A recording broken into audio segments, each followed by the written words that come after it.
Sveiki, su jumis mokytoja Brigita Jurkonytė. Antroji tema apie ekspresionizmą.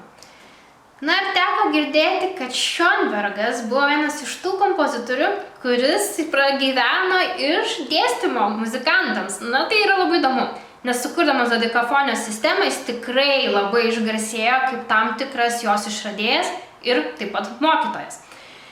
Garsiausi jo du studentai, tai Albanas Bergas ir Antonas Vėbernas, mokėsi jo dodekafonijos.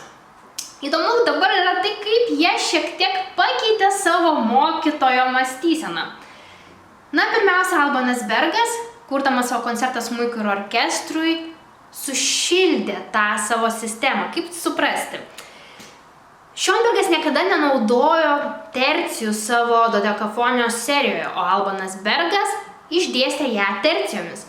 Tai yra tikrai nuostabu, nes pats koncertas smuikui skamba šiek tiek tonaliau. Tai nėra tokia stipriai atonali muzika, kaip buvo Schoenbergo dodekafonijoje.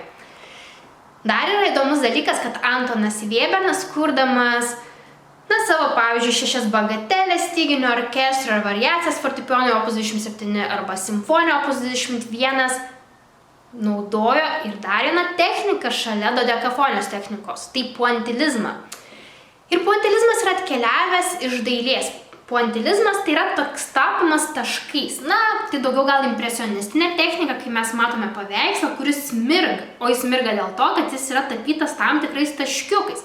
Dabar, ką aš norėčiau, kad padarytumėte, tai paprasčiausiai paimkite ir man parašykite, kaip puantilizmas pasireiškia Vėberno muzikoje ir galbūt atsiųsite kokį vieną kitą pavyzdį iš Vėberno muzikos, kur girdite puantilizmą. Tad atsiųskite ir iki.